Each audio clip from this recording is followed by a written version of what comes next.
مکہ والے بڑے پریشان رہے کہ چیلنج پر چیلنج ہے قرآن کا کہ اس طرح کی ایک کتاب لے آؤ، اس طرح کی 10 سورتیں لے آؤ، اس طرح کی 10 آیتیں لے آؤ، ایک طرح کی سورے لے آؤ، لا نہیں پا رہے ہیں، جبکہ ان کے جو لکھے ہوئے مکہ کے قصائد ہیں نا عربی میں، وہ اتنے زیادہ ہیں کہ ان کا احاطہ مشکل ہے۔ ان کے جو دیوان ہیں، ارے وہاں ایک آدمی کسی کا انتقال ہو جاتا تو وہ اشعار اتنے پڑھے جاتے کہ 2 سال تک روتے تھے لوگ ان کے اشعار پر۔ یہ وہاں پر مرثیہ خوانی کا جو سلسلہ تھا، کسی کی ہجو، کسی کی تعریف، اس میں بہت کمال کو پہنچے ہوئے لوگ، لیکن 10 صورتیں یا ایک صورت یا 10 آیتیں بھی نہیں لا پا رہے۔ تو پھر ان سب لوگوں نے میٹنگ کی کہ جو فصیح و بلیغ شعراء ہیں ان کو کرائے پر حاصل کر لیا جائے۔ تو مکہ کے بڑے بڑے رئیس حضرات نے کچھ شعراء کا انتخاب کیا جو باہر کے تھے، مکہ میں رہتے نہیں تھے، ان کو بھاری بھرکم انعامات اور ان کو قیمت دینے کی بات کی، کہا اس قرآن کا جواب لے کے آؤ۔ تو وہ سب کہے کہ یہ تو آسان سی بات ہے، کر کے لائیں گے، لیکن سرسری طور پر آسان سی بات ان کو لگی ہوگی پیسہ دیکھ کر کے۔ اب وہ گئے اور اس کے بعد سال بھر ماتھا پیٹتے رہے لیکن بنا نہیں سکے۔ آئے دوسرے سال حج کے موسم میں یہ سب آتے تھے، مکہ کے بڑے بڑے یہ رئیس سب انتظار میں تھے کہ کچھ جواب لائے ہوں گے، پوچھا کچھ لائے؟ ان سبوں نے کہا کہ نہیں، وقت بیت گیا، کچھ لا نہ سکے، کچھ پیسہ اور دو ہمیں، اگلے سال لے کے آ جائیں گے، جواب لے آئیں گے۔ تو اور پیسہ لے کر کے گئے، پورا سال گزر گیا، پھر بھی جواب نہیں بنا پائے، لیکن کچھ ایسے الفاظ ڈھونڈ کر کے لائے جن کو عرب کے درمیان انہوں نے یہ سمجھا کہ یہ فصیح جملے نہیں ہیں، فصاحت سے گرے ہوئے ہیں، لٹریچر کی لغت نہیں ہے، یہ صحیح اصطلاحات نہیں ہیں۔ 4 جملے وہ ڈھونڈ کر کے لائے قرآن پاک سے، 4 کلمے، جملے بھی نہیں۔ تو انہوں نے کہا کہ یہی بہت ہے، اب اتنا ہی بتا دیا جائے کہ قرآن فصیح نہیں ہے تو عرب اس کو قبول بھی نہیں کریں گے، جو فصاحت سے گرا ہوا کلام ہے وہ اس کو ایکسیپٹ نہیں کیا جائے گا، کیونکہ دعویٰ تو یہ ہے کہ قرآن کے برابر کی فصاحت کسی کے پاس نہیں ہوگی۔ تو اب یہ شعراء اگلے سال آئے، یہ سارے مالدار ان کے انتظار میں تھے، پوچھا کچھ لائے؟ تو انہوں نے کہا جواب تو نہیں لا سکے، لیکن 4 غلطیاں لے کے آئے ہیں جو فصاحت سے گری ہوئی ہیں، یہ لٹریچر سے تعلق نہیں رکھتے یہ کلمے، اور یہ قرآن میں آئے ہوئے ہیں۔ تو اب توجہ چاہتا ہوں میں، پوچھا ان لوگوں نے، چلو ٹھیک ہے اتنا تو کر کے لائے ہو، وہ بتاؤ تو صحیح کیا ہے؟ تو ان شعراء نے کہا ایک لفظ ہے حضوا۔ یہ الفاظ بھی یاد رکھنا چاہیے ناظرین کو، کیونکہ یہ واقعہ بھی جو ہے نا بڑا انٹرسٹنگ ہے۔ حضوا یہ مذاق کو کہتے ہیں عربی میں، لیکن حضوا کا استعمال عرب لوگ نہیں کرتے، استہزاء کہتے ہیں۔ صحیح، استہزاء ہوتا ہے، حضوا کیا چیز ہے؟ تو انہوں نے کہا یہ تو ایک نیا لفظ دکھتا ہے، عرب اس کا استعمال نہیں کرتے، عربوں میں استعمال نہیں ہے، تو یہ فصاحت سے گری ہوئی چیز ہے۔ اس کے بعد پھر جو ہے دوسرا لفظ انہوں نے کہا کہ اس میں آیا ہے کبار۔ کبار جو ہے نا یہ بڑی عمر والے کو کہتے ہیں، اور اصل میں استعمال ہے کبیر۔ عربی کی لغت میں، عربی کی زبان میں کبیر استعمال ہے، یہ قرآن میں جو ہے نا کبار آیا ہے، تو یہ وَمَكَرُوا مَكْرًا كُبَّارًا قرآن پاک میں یہ بھی ہے۔ تو انہوں نے کہا یہ فصاحت سے گرا ہوا ہے، 2 کلمے ہو گئے، حضوا، کبار۔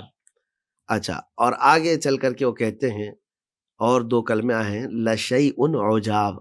عجاب، ہاں، لَشَيْءٌ، لِشَيْءٍ ہو سکتا ہے قاعدے کے اعتبار سے، گرامر کے اعتبار سے، لیکن یہاں پر لَشَيْءٌ عُجَاب کہا گیا۔ عجاب نہیں ہوتا، عجیب ہوتا ہے، یعنی کوئی بہت تعجب والی بات ہو، عجیب ہے، لیکن یہاں عجاب کا استعمال ہوا ہے جو کہ عرب استعمال نہیں کرتے۔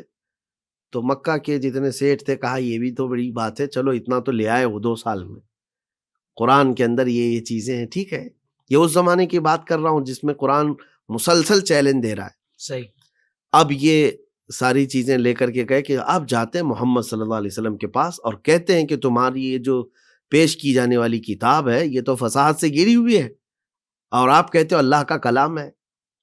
تو یہ سب چیزیں لے کر کے وہ حضور کے پاس آئے، کہا کہ ہم آپ کے کلام سے کچھ غلطیاں لے کر کے آئے ہیں جو فصاحت سے گری ہوئی ہیں، ان کا فصاحت سے تعلق نہیں ہے۔ حضور پاک صلی اللہ علیہ وسلم نے ان کے کلمے سنے ہی نہیں، کیا ہے کیا نہیں ہے. کہا کہ ٹھیک ہے لے آئے ہو تو اب فیصلہ بھی تو ہوگا نا, فصاحت سے تعلق ہے یا نہیں ہے, اس کے لیے میں ایک طرف ہوں اور تم ایک طرف ہو. ایسا کرو کہ جو عرب کا سب سے زیادہ فصیح انسان ہوگا اس کو آپ لے کے آؤ فیصلے کے لیے. تو ان لوگوں کے اوپر چھوڑ دیا گیا کہ آپ لے کر کے آؤ جو فصاحت اور بلاغت کا بادشاہ ہونا چاہیے, جس پر سب کا اتفاق ہو. بہت اچھے. تو اس وقت عرب کا ایک ایسا بوڑھا آدمی جس کی عمر 96 تھی, 96 سال کا تقریباً بوڑھا آدمی, جو پہاڑوں پر رہتا تھا اور شہر میں صرف اس لیے نہیں آتا تھا کہ شہر کی زبان اس کی فصاحت میں مل نہ جائے, اللہ اکبر, نئے کلمے مل نہ جائیں. شہر والے مکس کلچر والے لوگ ہوتے ہیں, اتنا بلند معیار رکھتا تھا. ہاں, کہ مطلب اس کی زبان کی فصاحت میں کوئی بات نہ آئے, اس لیے وہ پہاڑوں کے اوپر زندگی گزارتا رہا. کیا بات ہے. تو عرب کے سارے گئے اس کے پاس اور جا کر کے اس سے کہتے ہیں ایک مسئلہ آ گیا ہے, ایک مسئلہ آ گیا ہے کہ آپ کو فیصل بن کر کے چلنا ہے کہ ہمارے اور محمد صلی اللہ علیہ وسلم کے درمیان ایک مقدمہ ہو رہا ہے. انہوں نے الفاظ تو نہیں کہے لیکن یہ کہا کہ کچھ فصاحت اور بلاغت کے متعلق آپ کو فیصلہ دینا ہے. بوڑھا چل پڑا کہ چلو ٹھیک ہے, فیصل کی حیثیت سے جانا ہے, میں آ رہا ہوں. جب وہ اس بوڑھے آدمی کو منا کر کے لے کر کے آئے حضور پاک صلی اللہ علیہ وسلم کے پاس, اس وقت نبی پاک صلی اللہ تعالیٰ علیہ وسلم جلوہ فرما ہے. لوگوں نے کہا کہ صاحب آئے ہیں اور فیصل کی حیثیت سے آئے ہیں. حضور نے دیکھا تو آپ بیٹھے رہے. بوڑھے کی عمر 96 اور 96 سال کا, اس کے لیے کوئی آپ نے وہ نہیں دکھایا. وہ آ کر کے دیکھا حضور صلی اللہ علیہ وسلم بیٹھے ہوئے ہیں تو بھی آ کر کے بغل میں بیٹھ گیا. جیسے ہی وہ بیٹھا حضور کھڑے ہو گئے. حضور پاک صلی اللہ علیہ وسلم کھڑے ہو گئے تو پھر وہ بھی گھبرا کر پھر وہ بھی کھڑا ہو گیا. حضور پھر بیٹھ گئے, پھر وہ بھی بیٹھ گیا. ایک 96 سال کے بوڑھے کو اٹھک بیٹھک کرانا آسان بات تو ہے نہیں. اور پھر بیٹھ گیا تو حضور نے فرمایا یہاں نہیں ادھر آ ہی جائیے. تو اس کو سامنے بلایا. پھر اس کے بعد وہ سامنے بیٹھ ہی رہا تھا کہ حضور نے فرمایا نہیں ادھر ہی صحیح ہے, ادھر بیٹھ جائیں. یہ جو 2-3 مرتبہ ہوا سٹیا گیا دماغ کے اوپر. ظاہر سی بات ہے بوڑھوں کو جلدی غصہ بھی آتا ہے. غصے میں آیا بوڑھا اور بول پڑا محمد صلی اللہ علیہ وسلم پر. حضور کو مخاطب کر کے کہنے لگا یا محمد اتتخذونی حضوا وانی شیخ کبار وان هذا منکم لشیء عجاب. اللہ اکبر. یہ جملے تھے اس کے. کہا کہ اے محمد تم میرا مذاق اڑا رہے ہو, میں شیخ کبار ہوں اور یہ چیز آپ سے بہت عجیب ہے. وہ 4 کلمے جو شعرا ڈھونڈ کر کے لائے تھے غلطیاں ہیں, یہ بوڑھا وہ کلمے خود اپنے زبان میں استعمال کر رہا ہے جو ان کی نظر میں سب سے زیادہ فصیح تھا, سب سے بڑا فصیح تھا. اللہ اکبر. تو اب اندازہ کریں آپ اللہ کہ فیصلہ یہاں حضور پاک صلی اللہ تعالیٰ علیہ وسلم دیکھتے رہے. ایک بار ان کو دیکھیں, ایک بار اس بوڑھے کو.